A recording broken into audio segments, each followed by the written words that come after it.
Hello friends, welcome to சாம்சுகி home. எல்லோரும் எப்படி இருக்கிறீங்க? இன்றைக்கி நம்ம பார்க்க போகிறது மணி சேவிங் பற்றி தான். பணம் சேர்க்கணும் அப்படின்னு எல்லாத்துக்கும் ஆசை இருக்கும். ஆனால் இது ஒரு நாள்லேயோ ஒரு மாதத்துலேயோ ஒரு வருஷத்துலேயோ நடக்கிற விஷயம் கிடையாது.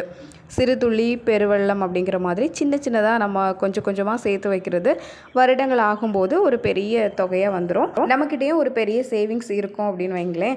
ஆனால் இந்த தொடர் முயற்சி தொடர்ந்து செய்கிற இந்த செயலை மட்டும் நம்ம நிறுத்திடவே கூடாது. அதுலேயும் மாத வருமானம் வாங்குறவங்க ஓரளவு கட்டுப்பாட்டோடு நம்ம இருக்கிறோம் அப்படின்னா தான் கொஞ்சம் நம்ம பணத்தை சேமிக்கவே முடியும். அதுக்கான சில விஷயங்களை இந்த வீடியோ வழியாக நம்ம பார்க்கலாம்.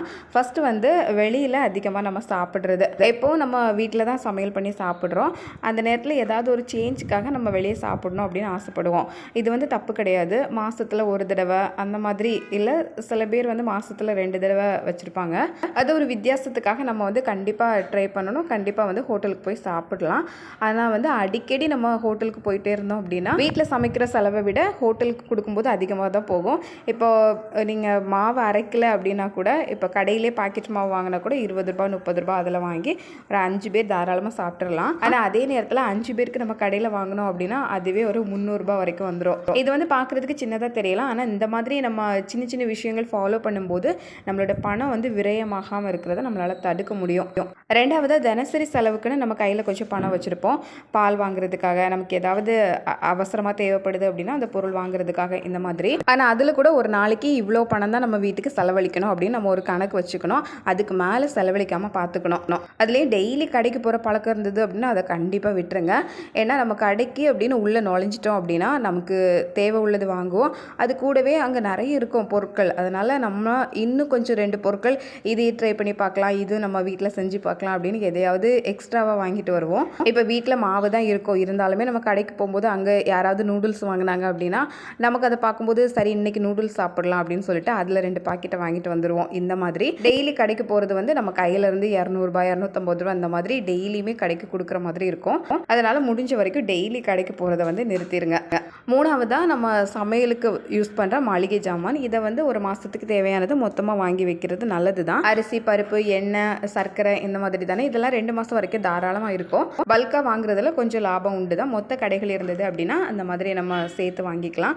இப்போ டிமார்ட் மாதிரியான கடைகளுக்கு போனோம் அப்படின்னா கரெக்டாக நம்ம மளிகை ஜாமான் வாங்க போகிறோம் அப்படின்னா அதை மட்டும் வாங்கிட்டு அப்படியே வேறு எதையும் எட்டி பார்க்காம வந்துட்டோன்னா நல்லது. ஆனால் அங்கே நிறைய கலரான திங்ஸ் இருக்கும். அதை ஒரு தடவை பார்த்துட்டோன்னு வைங்களேன், வாங்கிடணும் அப்படிங்கிற மாதிரி ஆசை வந்துடும். அந்தளவுக்கு இப்போ பிளாஸ்டிக்குமே நமக்கு வேண்டாம் அப்படின்னு நம்ம நினைப்போம். ஆனாலும் அது இருக்கிற கலரை பார்த்தோன்னா வீட்டுக்கு தூக்கிட்டு வந்துடலாம் அப்படின்னு தான் தோணும். அதனால் எந்த கடையாக இருந்தாலும் போகும்போது லிஸ்ட்டு மேக்ஸிமம் கொண்டு போயிருங்க.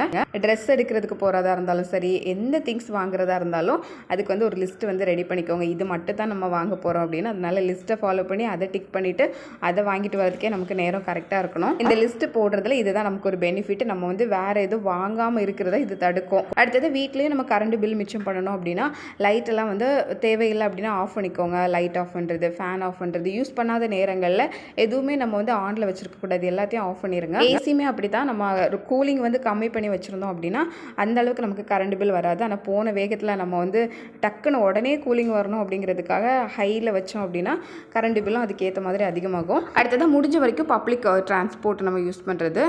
நம்ம இப்போ ஆட்டோவில் போனோம் அப்படின்னா ஏறி இறங்குறதுக்கே கொஞ்சம் தூரம் தான் இருக்கும். அதனால் ஏறி இறங்குறதுக்கே 150 வரைக்கும் நம்ம சார்ஜ் கொடுக்குற மாதிரி இருக்கும். இதே நேரத்தில் நம்ம பஸ்ஸில் போனோம் அப்படின்னா இந்த அளவுக்கு நமக்கு பணம் செலவாகாது. இப்போ நிறைய பஸ்ஸுமே ஃப்ரீயாக கொடுத்துருக்குறாங்க. நமக்கு நேரம் இருக்குது, அவ்வளோ அவசரம் இல்லை, கொஞ்சம் மெதுவாக போய்க்கலாம் அப்படின்னு சொன்னால் நம்ம இந்த மாதிரி பஸ்ஸில் போகிறது, ட்ரெயினில் போகிறது இதெல்லாம் பயன்படுத்தலாம். 10 நிமிஷம் வெயிட் பண்ணால் பஸ் வந்துடும். ஆனால் 10 நிமிஷத்துக்கு பதிலாக நம்ம ஆட்டோலேயே போயிடலாம் அப்படின்னு யோசித்தோன்னா அதுக்கு பதிலாக நம்ம பணமும் செலவழிக்கிற மாதிரி இருக்கும். டெய்லி நம்ம வேலைக்கு யூஸ் பண்ணுறதுக்கு பஸ் கரெக்டாக இருக்கும். எந்த டைமுக்கு வரும் அப்படிங்கிறது நமக்கு தெரியும். அதனால் கரெக்டாக அந்த டைம் ஃபாலோ பண்ணிட்டாலே போதும். அதே நேரத்தில் பைக்கில் போகணும்னு நம்ம ஆசைப்படுறோன்னா தினசரி பெட்ரோலுக்காக ஒரு தொகை நம்ம எடுத்து வைக்கணும். மாத வருமானம் வாங்குகிறோம் அப்படின்னா அதில் பாதி அளவு நம்ம பைக்கு சர்வீஸ்க்காகவும் பைக்குக்கு பெட்ரோல் போடுறதுக்காகவும் இதுக்காகவே கொடுக்குற மாதிரி இருக்கும். அதை விட நமக்கு ரொம்ப ஈஸி இந்த பஸ்ஸில் போகிறது. டைம் இருக்குது அப்படின்னா நீங்கள் பைக்கில் போகிறத விட பஸ்ஸில் போகிறது ரொம்ப நல்லது. அடுத்தது வீட்டிலேருந்தே நம்ம செலவழிக்கிற ஒரு விஷயம் அப்படின்னா ஆன்லைனில் ஆர்டர் போடுறது. எல்லாமே நமக்கு ஃபோனில் பார்க்குறதுக்கு இருக்குது அப்படிங்கிறதுனால நம்ம ஃபோன்லேயே செலக்ட் பண்ணி ஃபோன்லேயே ஆர்டர் போட்டு ஃபோன்லேயே பேமெண்ட்டும் பண்ணிடுறோம். எல்லாமே பார்த்த உடனே வாங்கணும் அப்படிங்கிற மாதிரி ஒரு டெம்ப்டிங்காக தான் இருக்கும். அதுதான் நமக்கு உடனே வாங்கி ஆகணும் அப்படிங்கிற ஒரு ஆசை. அதை நம்ம கொஞ்சம் தள்ளி வைக்கணும். இதை வந்து செலக்ட் பண்ணி வச்சுக்கலாம் அப்படின்னு கொஞ்சம் நம்ம வந்து அந்த கார்ட்டில் போட்டு வைக்கணும். அதுக்கு ஒரு 2-3 நாள் டைம் கொடுக்கும்போது அதுக்கப்புறம் பார்க்கும்போது நம்ம மனசே வந்து மாறி போகும். இது நமக்கு வேணுமா வேண்டாம் அப்படின்னு சொல்லிட்டு நம்மளே அதை விட்டுருவோம். அதனால் இந்த ஷாப்பிங் பண்ணுறது வந்து கொஞ்சம் டிலே பண்ணணும். அந்த 3 நாளைக்கு அப்புறமும் இது நமக்கு வேணும் அப்படின்னு தோணும். சில நேரங்களில் 1 வாரத்துக்கு அப்புறமும் இல்லை கண்டிப்பாக நமக்கு வேணும் அப்படின்னு தோணும்போது அதை வந்து நீங்கள் ஆர்டர் போட்டு வாங்கிக்கலாம். அது வரைக்கும் கொஞ்சம் டிலே பண்ணுறது நல்லது. அடுத்ததான் வந்து பொதுவாகவே எல்லாரும் சொல்கிறது எங்கே சேவிங்ஸ் பண்ண முடியுது, வரக்கூடிய வருமானம் நமக்கு செலவுக்கும் இதுக்குமே கரெக்டாக இருக்குது அப்படின்னு. ஆனால் எவ்வளோ வருமானமாக இருந்தாலும் பரவாயில்ல, ஒரு 500 ரூபாய் நீங்கள் எடுத்துக்கோங்களேன். ஒரு நாளைக்கு உங்களுக்கு 500 ரூபாய் தான் சம்பளம். இதில் வந்து நீங்கள் ஒரு 50 ரூபாய் எடுத்து வைக்கிறீங்க, டெய்லி 50 ரூபாய் எடுத்து வைக்கிறீங்க அப்படின்னா ஒரு வருஷ கடைசியில் அது 18,250 ரூபாயா சேவிங்ஸாக வந்து நிற்கும். அதே நேரத்தில் 500 ரூபாய் சம்பளத்தில் நீங்கள் 400 ரூபாய் செலவழிச்சிட்டு 100 ரூபாய் சேவிங்ஸ்க்கு எடுத்து வைக்கிறீங்க அப்படின்னா அந்த 100 ரூபாய் சேமிப்பு ஒரு வருஷ கடைசியில் நமக்கு 36,500 ரூபாவா வந்து நிற்கும். அதே நேரத்தில் ஒரு நாளைக்கு 200 ரூபாய் சேமிச்சுட்டு மீதி 300 ரூபாவை செலவழிக்கிறீங்க அப்படின்னா ஒரு நாளைக்கு 200 ரூபாய் வச்சு ஒரு வருஷ கடைசியில் அது ஒரு பெரிய தொகையாக வந்திருக்கும். அதனால சேமிப்பு பண்ணுறதுக்கு வழி இல்லை, வாய்ப்பு இல்லை அப்படின்னு மட்டும் யாரும் சொல்லவே முடியாது. அடுத்ததாக கிரெடிட் கார்டு அதிகமாக பயன்படுத்துறது. இந்த கிரெடிட் கார்டு இல்லாமல் இருக்கிறதே நல்லது தான். ஏன்னா அது ஒரு கடன் அட்டை தான். நம்ம வந்து கடன் வந்து முன்கூட்டியே வாங்கிக்கிறோம், திரும்ப அதை வந்து பே பண்ணுறோம். அந்த மாதிரி அதை பே பண்ண நம்மளால் முடியாமல் இருந்தது அப்படின்னா அது டிலே ஆச்சுன்னா அதுக்குள்ள இன்ட்ரெஸ்ட் எல்லாம் சேர்த்து ரொம்ப அதிகமாக வரும். அதனால் கையில் இல்லாத ஒரு பணத்தை நம்ம செலவழிக்கிறத விட நம்ம கையில் என்ன இருக்குதோ அதுக்கு ஏற்ற மாதிரி நம்மளோட செலவுகளை வச்சுக்கிட்டா நல்லது. ரொம்ப அவசரம் முடியாத நேரங்களில் அந்த மாதிரி இந்த கிரெடிட் கார்டு வந்து பயன்படுத்தலாம். ஆனால் அதை ஒரு பழக்கமாக மட்டும் வச்சுக்கக்கூடாது. இப்போல்லாம் 2-3 கிரெடிட் கார்டு ஒருத்தரே வச்சுருக்காங்க.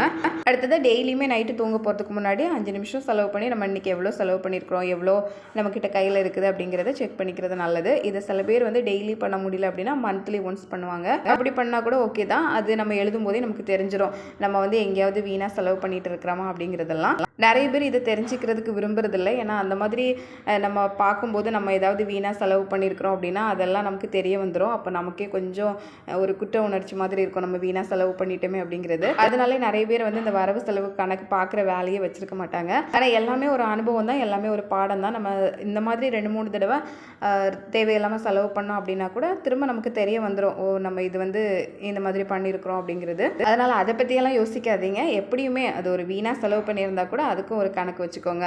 இதெல்லாம் பண்ணுனா பணக்காரங்களாக ஆயிட முடியுமா அப்படின்னா ஒரே நாளில் நடக்கிற விஷயம் கிடையாது. இதெல்லாம் சின்ன சின்ன விஷயங்கள். இந்த மாதிரி நம்ம ஃபாலோ பண்ணும்போது அதை வருடக்கணக்கில் ஃபாலோ பண்ணணும், அதுவும் ரொம்ப முக்கியம். இதையெல்லாம் பார்த்துட்டு நம்ம பணம் சேமிக்கிறோம் அப்படிங்கிறதுலே ரொம்ப கவனமாக இருந்து நம்ம லைஃப்பை என்ஜாய் பண்ணுறதுக்கும் மறந்துடக்கூடாது. நம்ம லைஃப்பை இன்ட்ரெஸ்டிங்காக இருக்கணும்ல. அதனால் அப்பப்போ நம்ம வந்து சின்னதாக ட்ரிப்பு போகிறது, ஊருக்கு போகிறது, அப்புறம் எங்கேயாவது சுற்றி பார்க்க போகணும் அப்படின்னு நினச்சோன்னா அதுக்கு போகிறது, இதெல்லாம் கூட நம்ம பண்ணணும். ஆனால் கடன் இல்லாமல் நம்ம கையில் இருக்கிற பணத்தை வச்சு அதை எப்படியெல்லாம் பயன்படுத்தலாம் அப்படி தான் பிளான் பண்ணணும். இப்போ நீங்கள் ஏதாவது ஒரு சேவிங்ஸ் பண்ணுறீங்க அப்படின்னாலும் அதை வந்து விடாமல் தொடர்ந்து பண்ணுறதுக்கு பாருங்கள். இப்போ நகை சீட்டு போடுறதே நிறைய பேர் போடுறாங்க.